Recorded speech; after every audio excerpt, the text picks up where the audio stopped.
This channel does not promote any violent, harmful, or illegal activities. All content provided by this channel is meant for an educational purpose only. হটস্পটে আজকে আপনাদেরকে বেশ কিছু জায়গায় নিয়ে যাব খাস কলকাতা, কারণ সারাদিন মার্ডার মিস্ট্রি না সুইসাইড মিস্ট্রি এই নিয়ে বেশ কিছু প্রশ্ন তো উঠলো, কিন্তু হটস্পট একেবারে সবকিছুর একটা গল্পের গাঁথনি থাকবে আপনাদের জন্য। আমি এই মুহূর্তে চলে এসেছি রুবি থেকে অভিষিক্তা যাওয়ার যে মেট্রোর লাইন রয়েছে, সেই যে মেট্রো পিলার রয়েছে 7 নম্বর পিলারের কাছে, কারণ আজকের যে ইস্যু নিয়ে আমি কাজ করব সেই ঘটনা সূত্রপাত এই জায়গা থেকে। এই যে এখানে আজ সকাল 3টে থেকে 3:30 নাগাদ এখানে একটি সাংঘাতিক দুর্ঘটনা, সাংঘাতিক পথ দুর্ঘটনা, একটা গাড়ি এসে ধাক্কা মারে। সেই গাড়ি থেকে 3 জনকে উদ্ধার করা হয়, প্রসূন দে, প্রণয় দে এবং তাদের ছেলে। তাদেরকে গুরুতর আহত অবস্থায় বেসরকারি হাসপাতালে নিয়ে যাওয়া হয়। বিষয়টা খুব সোজাভাবে এগোচ্ছিল, কিন্তু জানেন তো কোথায় গিয়ে ধন্দ বা কোথায় গিয়ে ধোঁয়াশা দেখা যায়? যখন তাদের নাম পরিচয় জানার চেষ্টা করে পুলিশ, তাদের বাড়ির অ্যাড্রেস জানার চেষ্টা করে পুলিশ, তখন তারা কিছুতেই বলতে চাইছিল না। কেন? এই অভিষিক্তার সঙ্গেই তখন জুড়ে গেল ট্যাংরার যোগ। ট্যাংরা থেকে আজকে 3 জনের দেহ উদ্ধার হয়েছে না, এই গল্পের সঙ্গে ওই গল্প মিলে গেল কিভাবে? চলুন সেটাও তো বলবো। নাম্বার 1, যেখান থেকে সূত্রপাত, আমি সেই পিলারের কাছে পৌঁছে গিয়েছি এবং পিলারের যে ছবি দেখতে পাচ্ছেন সেই ছবি দেখলেই অন্তত স্পষ্ট হয়ে যাবে যে কতটা জোরে ধাক্কা লেগেছে। মানে আমি এই মুহূর্তে গ্রাউন্ড জিরো নাম্বার 1-এ রয়েছি, যেখান থেকে সূত্রপাত। চারিদিকে মোবাইল পড়ে রয়েছে, পুরো মোবাইল পড়ে রয়েছে এবং সজোরে এসে যে গাড়িটা ধাক্কা মেরেছে, যেখান থেকেই সূত্রপাত, যেখান থেকে প্রশ্ন শুরু যে তারা পালাতে গিয়ে ভয়ে এখানে ধাক্কা মারে না সুইসাইড অ্যাটেম্প্ট করে 3 জনে মিলে, যেখান থেকে প্রশ্ন শুরু হয়েছে সেই জায়গায় রয়েছে। মানে পিলারের এই জায়গাটা রীতিমতো ভেঙে গিয়েছে। এই যে গোটা জায়গাটা ঢাকা থেকে কভার করে ঢাকা থেকে, সে এইখানটা বেশ ভালো মতন ক্ষতিগ্রস্ত হয়েছে এবং ও পিলারের ঠিক এই দিকটা যেটা ওই একেবারে কভার এরিয়া থাকে সেখানটা ক্ষতিগ্রস্ত হয়েছে এবং গাড়ির বিভিন্ন অংশ রীতিমতো টুকরো টুকরো হয়ে পড়ে রয়েছে। এবং সবথেকে বড় ব্যাপার এই যে গার্ডগুলো, এই যে ডিভাইডারগুলো থাকে, এই ডিভাইডারগুলো কিন্তু ভেঙে রীতিমতো পড়ে রয়েছে। মানে এতটা জোরে গাড়িটা এসে ধাক্কা মারে এবং পুরোপুরি এই চিহ্ন চারিদিকে ছড়িয়ে রয়েছে। স্বাভাবিকভাবে তারা গুরুতর আহত, তাদের এই মুহূর্তে বেসরকারি হাসপাতালে আইসিইউতে ভর্তি করা হয়েছে। আর সমস্যাটা ওখানেই হয়, হাসপাতালে ভর্তির সময় যখন তারা বেশ কিছু প্রশ্নের উত্তর দিতে চাইছিলেন না, সেখান থেকে অসঙ্গতি দেখা যায় এবং তারপরে ঘটনা এইখান থেকে প্রশ্ন নিয়ে পুলিশ যখন তার বাড়ি ট্যাংরায় পৌঁছয়, সেখানে গিয়ে 3টে দেহ উদ্ধার হলো এবং সেই 3 দেহ, বড় ছেলে, ছোট ছেলে, তাদের বউ এবং একজনের মেয়ের দেহ উদ্ধার হলো। বাড়িতে যাদের দেহ উদ্ধার হলো তারা 3 জনেই মহিলা, 2 স্ত্রী এবং মেয়ে। আর এখানে যাদের উদ্ধার হলো, সে পালাতে গিয়ে হোক বা সুইসাইড অ্যাটেম্প্ট করাতে হোক, 3 জনই ছেলে। মানে ওখানে মার্ডার করে কি তারা এখানে সুইসাইড অ্যাটেম্প্ট করছিলেন? ওখানে মার্ডার করে কি তারা এখানে পালাতে গিয়ে ধাক্কা মেরেছেন? না, ওখানে এক পক্ষ আত্মহত্যা করলো, এখানে আর এক পক্ষ আত্মহত্যা করলো। সেই প্রশ্নের সেই যে বেশ কিছু মিসিং লিঙ্ক রয়েছে, সেই মিসিং লিঙ্কগুলোই একটু একটু করে খোঁজার চেষ্টা করছে পুলিশ। বিভিন্ন জায়গায় যখন এই পিলারটা যখন আমি ঘুরে ঘুরে দেখছি না, মানে দুর্ঘটনাস্থলে গাড়ির গতি কতটা ছিল সেটা স্পষ্ট হয়, যদি দুর্ঘটনাস্থল কতটা ক্ষতিগ্রস্ত হয়েছে সেটা দেখা যায়। মানে হ্যাঁ, গাড়ির যন্ত্রাংশ, গাড়ির কাঁচ ভেঙে পড়ে রয়েছে, সেটা তো অবশ্যই। এই মোটা শক্ত পিলার, যার নিচটাও যথেষ্ট শক্তপোক্তভাবে তৈরি, আমরা তো সামনের দিকটা ভীষণভাবে কনসেন্ট্রেট করছি যে সামনের দিকটা ক্ষতিগ্রস্ত হয়েছে। আমি যখন পিলারটা ঘুরে দেখছিলাম যে এই আশেপাশের পিলারেও কিন্তু ব্যাপক চির দেখা দিয়েছে, ব্যাপক ক্ষতিগ্রস্ত হয়েছে। বুঝতে পারছেন, এই শক্তপোক্ত পিলারও ব্যাপক ক্ষতিগ্রস্ত। গাড়ির গতি কতটা ছিল।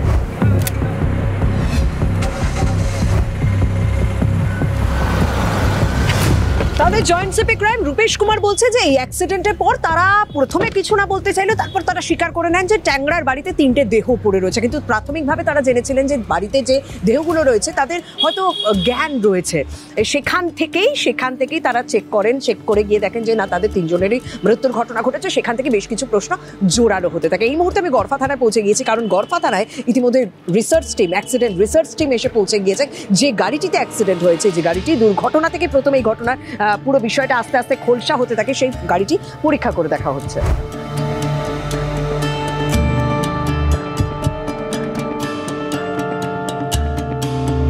দুর্ঘটনাগ্রস্ত গাড়িটিকে দেখলে বোঝা যায় যে গাড়িটি কতটা স্পিডে ছিল, কারণ ওই দুর্ঘটনাস্থলে অভিঘাতের ছবিটা দেখেছে, তেমনি গাড়িটি কতটা ক্ষতিগ্রস্ত হয়েছে সেই ছবিটা অন্তত দেখতে পাচ্ছেন। বিলাসবহুল গাড়ির সামনের অংশটা একেবারে দুমড়ে মুচড়ে গিয়েছে, গাড়ির ব্যাটারি বেরিয়ে গিয়েছে, এবং যেহেতু এই গাড়িটি দ্রুত গতিতে এসে ওই পিলারে ধাক্কা মারে, যে কারণে এই এয়ারব্যাগ সামনে বেরিয়ে এসেছে এবং এয়ারব্যাগ ফেটে পর্যন্ত যায়, এবং এই সামনে যে গিয়ার বক্স রয়েছে সেই গিয়ার বক্সও দেখছি রীতিমতো ভেঙে উপরে উঠে এসেছে।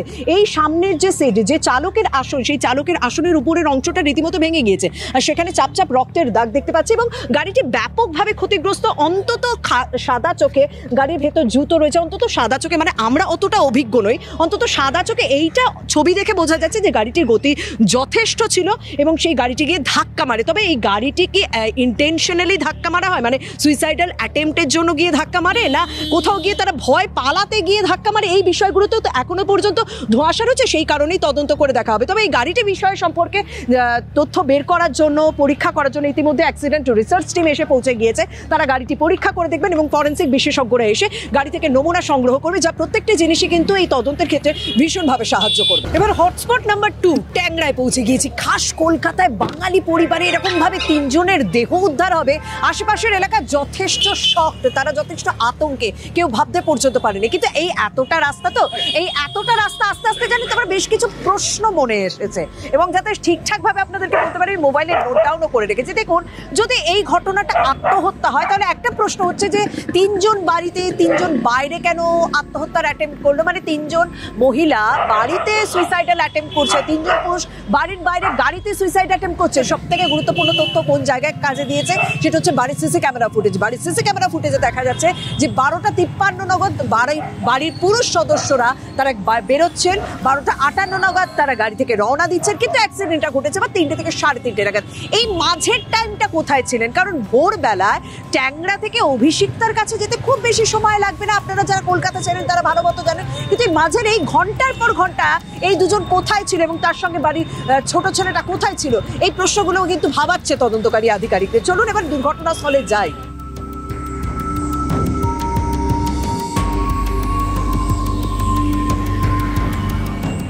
যখন অভিষিক্তার গাড়িতে প্রণয়, প্রসূন এবং এক নাবালককে অচৈতন্য অবস্থায় উদ্ধার করা হলো, গুরুতর আহত অবস্থায় উদ্ধার করা হলো, তখন ট্যাংরা থানা পুলিশ এসে কি দেখছে? ট্যাংরা থানা পুলিশ এসে ওই যে গল্পটা গাঁথার কথা আমি বললাম না, গল্পটা গাঁথবো হটস্পটে, যে খবরটা পাওয়া গেল, এসে দেখা যায় ওই দরজা অর্ধেক খোলা ছিল।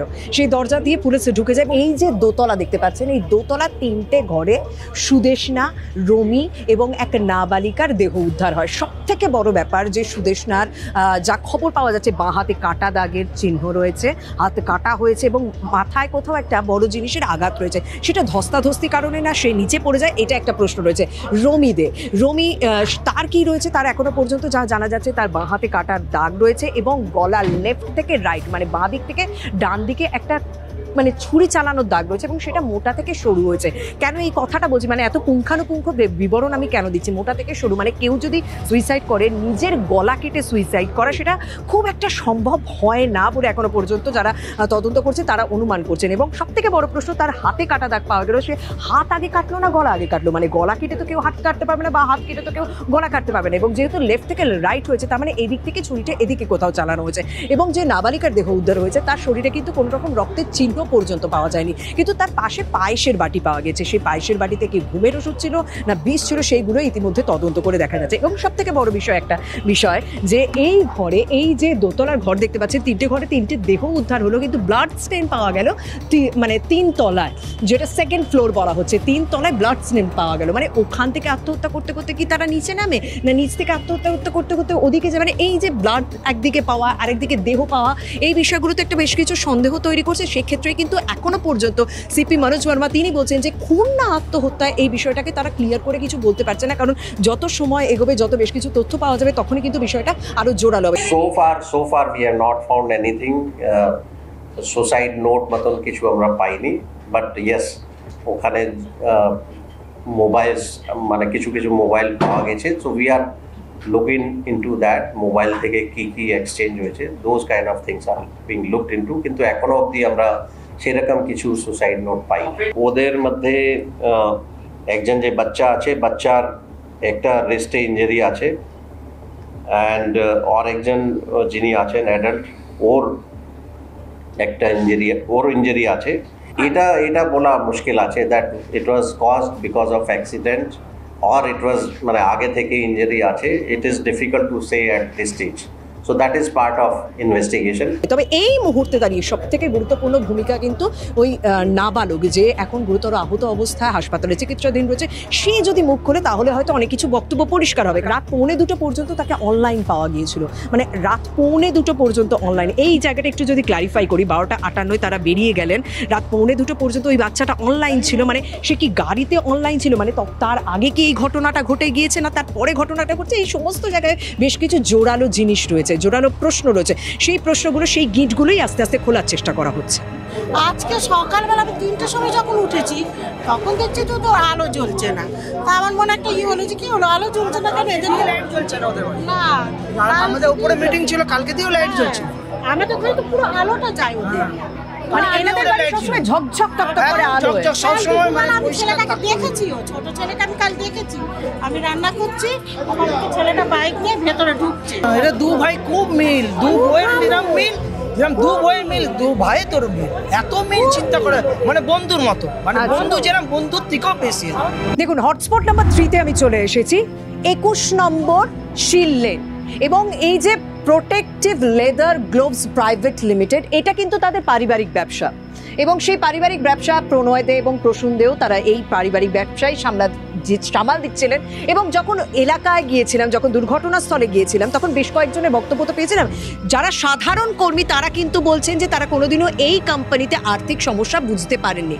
করোনার সময়ও তাদেরকে টাকা দেওয়া হয়েছে এবং এখনও তারা ঠিকঠাকই টাকা পাচ্ছিলেন, তাই আর্থিক সমস্যা রয়েছে, কর্মীরা কিছু বুঝতে পারেননি। তবে বেশ কিছু পার্টনার রয়েছেন যারা এই প্রণয় এবং প্রসূনের সঙ্গে কাজ করছিলেন, তারা কিন্তু এও বক্তব্য রেখেছেন যে চেক দিয়েছিলেন, সেই চেকগুলো কয়েক মাস পর ড্রপ করার কথা বলা হয়েছিল। সেক্ষেত্রেই হয়তো সন্দেহ করা হচ্ছে, এবং পুলিশের আধিকারিকের বক্তব্যেও আমরা পেয়েছি যে কোনো একটা আর্থিক সমস্যা চলছিল তার কোম্পানিতে, আর্থিক সমস্যা থেকেই হয়তো এই ধরনের বড় পদক্ষেপ তারা নিতে বাধ্য হয়েছে। আমি বিজনেস করতাম ওদের সাথে, ওরা এক্সপোর্টার ছিল, আমি লেদার সাপ্লাই করতাম ওদের। দেখুন, বিজনেসের মধ্যে মাঝে মাঝে চেক বাউন্স হয়, আবার ক্লিয়ার হয়ে যায়, এটা হয়েছিল। কিন্তু লাস্ট 1-1.5 বছর ধরে আমার সাথে ওর ব্যবসা হচ্ছিল না। আমি লাস্ট 2024 থেকে আর ব্যবসা করিনি, কারণ আমার কিছু পেমেন্ট ওখানে আটকে গেছিলো, আমি মাল দেওয়া বন্ধ করে দিয়েছিলাম। কিন্তু পেমেন্ট হওয়ার কথা ছিল, আমার কালকেও ডেটেও চেক ছিল, সব চেকগুলি বাউন্স হয়ে গেছে। যার ফলে আমি কালকে সন্ধ্যেবেলা 6টার সময় ফোন করছিলাম ওনাকে, দাদা ফোনে পাইনি। তারপরে সন্ধ্যেবেলা আমি কালকে নিজেরই এসেছি, ওনাকে আমি পাইনি, বেল দিয়ে যাচ্ছি। তারপরে দেখলাম এখানে 2টো পেপার লাগানো ছিল, ভেন্ডার হয়তো সকালেই পেপার লাগিয়ে চলে গেছে, সে পেপারটা এরা তুলিনি। তো পেপারের মধ্যে আমি লিখে দিলাম, দাদা আমি আপনার বাড়িতে এসেছি, আপনি কল করবেন। তারপর আজকে সকালে এসে খবর দেখলাম এটা। এই মুহূর্তে এই কোম্পানির দরজা বন্ধ হয়ে গিয়েছে, এবং স্বাভাবিকভাবে এই কোম্পানিতে কতটা আর্থিক সমস্যা ছিল, তারা লোন নিয়েছিল কিনা, লোন নিলেও তারা কতটা লোন নিয়েছিল যে কারণে এত বড় ঘটনা তারা ঘটিয়েছে, সেই বিষয়গুলোও ইতিমধ্যে তদন্ত করে দেখছেন পুলিশ আধিকারিকরা বা তদন্তকারী আধিকারিকরা। ব্যবসা বলতে দুর্গাপুজোর পর থেকে একটু ডাউন ছিল, পুজোর পর থেকে, পুজোর আগে অবধি ঠিকঠাক কাজ ছিল, তারপর তো একটু ডাউন হয়ে গেছে। এই লকডাউনের পর থেকে একটু ঢিলা হয়ে গেছে, তারপর পুজোর পর থেকে আরও মোটামুটি ঢিলা। সব বাইরে 15-20টা পার্টি মাল নিয়ে যাবে, পুজোর পর থেকে এই মাসে হয়তো 1-2টো আসে। কোনোদিনও কোনো সমস্যার কথা কিছু বা আর্থিক কোনো লসে চলছে এই কোম্পানি, সেরকম কোনোদিনও কানে এসেছিল কি? স্যালারি হচ্ছে না, এই টাইপের না না, এইগুলো কোনো শুনিনি, এইগুলো ঠিক আছে, প্রশাসন দিত। কি শুনছিলেন? ও শুনতে দেনা ফেনা গির দিয়া, हाँ देना ছিল, सुन जानते। अच्छा, देना चलो स्पोर्ट का काम करता है, बाहर में माल दिया होगा, पेमेंट नहीं मिला, तो यहाँ का आदमी से जो माल लिया इसको नहीं देगा पेमेंट, तो क्या बोलेगा? अगर आपसे माल लिया, आपसे हमको माल दिए तो, और हम माल आपसे लेके हम हैंड ग्लव बना के बाहर सप्लाई किया, बाहर से पेमेंट नहीं आया, आपको नहीं देंगे तो आपको 10 तो बाद बोलेंगे। इसका आगे था 5 आदमी जब बाइक लेकर आया था, कुछ भी भीड़ के लगा हुआ था। কবে এসেছিল? কালকে এসেছিল। তাও কটা বাইক? 5-6 दिन तो बाइक एसেছিল, 5-6টা বাইক এসেছিল। এবং তারা কি এলো? हाँ दीदी, कितने बजे के आसपास देखा? बाइक आया था 11-12 बजे, यहाँ सब लाइन में खड़ा था। हाँ, सब लड़का टाइप का। कितने लोग आए थे? ये बड़ा मोटा ऑफिसर का तरह था। 4-5 लोग ही था कि ज़्यादा था? हाँ, 4-5 आदमी था। 4-5 आदमी का सब बाइक करके बात करने कुछ आया था होगा, ऐसा खोलेगा बात। तब उस समय ये लोग था, दोनों था? वो भाई थे नहीं तब कोई इधर में नहीं था, वो लोग सब अंदर में था कि नहीं देखे, हमारे बाहर में खड़ा था लड़का लोग जो आया था बैग। মানে বাইরে এসেছিলেন, ওরা ভেতরে ঢোকেননি? হ্যাঁ না ভেতরে যায়নি। ভেতরে ঢোকেননি। যখন ওনারা বাইরে এসেছিলেন তখন ওই প্রণয় বা প্রসূনের গাড়ি কি বাইরে ছিল, বা তারা কি অফিসের ভেতরে ছিল, এরকম কিছু জানেন? না না, যে লোক এখানে দাঁড়িয়ে ছিল গেটটা বন্ধ ছিল। বাইরে কোনো কথাবার্তা বা চেঁচিয়ে টাকা পয়সা দিচ্ছেন এরকম কিছু না, খালি এসেছিল? এসে বলেক্ষণ ছিল বাড়ি, তারপর চলে গেল। কতক্ষণ ছিল? তো 1 ঘন্টা মতন ছিল। 1 ঘন্টা মতো, কাল সকাল 11টা 11:30 নাগাদ? হ্যাঁ 11টা 11:30। তাহলে এখানে একটা পার্ট মানে একটা পার্ট উঠে এলো যে কাল সকাল 11টা থেকে 11:30 নাগাদ বাইকে করে বেশ কয়েকজন আসে, তারা বেশ কিছুক্ষণ বাইরে দাঁড়িয়েছিলেন এবং সেখান থেকে কি কোনো রকম বুঝতে পেরেছিলেন প্রণয় বা প্রসূন না অশান্তিটা বাড়ছে? পাশেই যে কোম্পানি রয়েছে তার বক্তব্য শুনে আমি বুঝতে পারলাম যে কয়েকদিন ধরে একটা সমস্যার কথা তারা বুঝতে পারছিলেন, যে অর্ডার ঠিকঠাক নিচ্ছিলেন, নিয়ে ডেলিভারি ঠিকঠাক দিতে পারছিলেন না। মানে এই যে একটা ব্যবসায়িক সমস্যায় অন্তত জর্জরিত ছিল এই কোম্পানি, প্রণয় এবং প্রসূনের সংস্থা, যার জেরেই কি এই ধরনের বড় ঘটনা তারা ঘটালো। ইতিমধ্যে বেশ কিছু তথ্য পাওয়া যাচ্ছে যে বাড়িতেও একাধিক জায়গায়, যে বললাম রক্তের চিহ্ন রয়েছে, ইতিমধ্যে রক্ত মোছা কাপড় পর্যন্ত পাওয়া গিয়েছে। আমার বিষয়টাই ক্লিয়ার হচ্ছে না, যদি এই 3 মহিলা তারা সুইসাইড করেন, মানে 2 মহিলা 1 নাবালিকা, তাহলে তারা নিজে সুইসাইড করবেন, রক্ত দেখবে, রক্ত আবার মুছবে, তাহলে রক্ত মুছলো কে? ওই দুজন, প্রসূন এবং প্রণয়, তারপর তারা বেরিয়ে গেল। মানে এই বিষয়গুলো কিন্তু সত্যি এই মুহূর্তে দাঁড়িয়ে আজকে সকাল থেকে তদন্তকারী আধিকারিকদেরও ভীষণভাবে ভাবাচ্ছে, কারণ একটা কোথাও জট পাকিয়ে গেছে, সেই জটগুলো একটু একটু করে খোলার চেষ্টা করছেন তারা।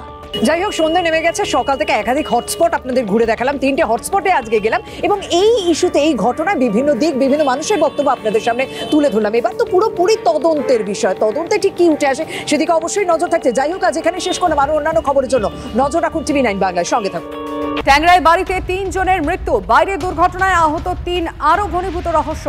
EM বাইপাসের দুর্ঘটনায় আহত প্রসূন দে ও নাবালক ভাইপোর 2 হাতে কবজিতে গভীর ক্ষত। গাড়ি দুর্ঘটনার জেরে এই ক্ষত নয় বলেই অনুমান চিকিৎসকদের।